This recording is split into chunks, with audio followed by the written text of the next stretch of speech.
Hi guys, আসসালামু আলাইকুম। আশা করি সবাই ভালো আছেন। আমি আলহামদুলিল্লাহ ভালো আছি।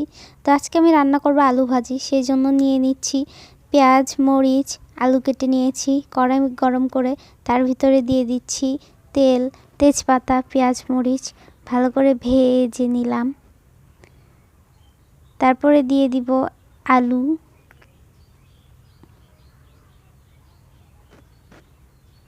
ভালো করে নেড়ে চেড়ে দিব।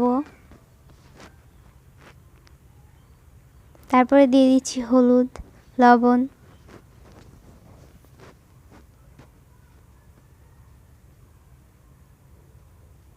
ভালো করে নেড়ে চেড়ে ভেজে ঢেকে দিব। এখন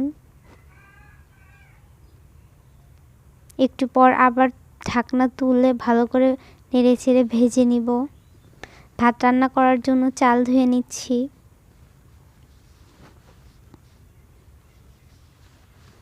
তো এক চুলায় দিয়েছি ডাল সিদ্ধ, আরেক চুলায় দিয়েছি ভাত। আমার ভাত রান্না প্রায় শেষ, ডালও সিদ্ধ হয়ে এসেছে। এখন ডাল ফোড়ন দেব।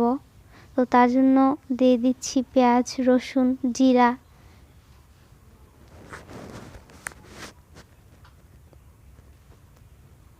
তো আমার ফোড়ন দেওয়া শেষ, আমার রান্না কমপ্লিট।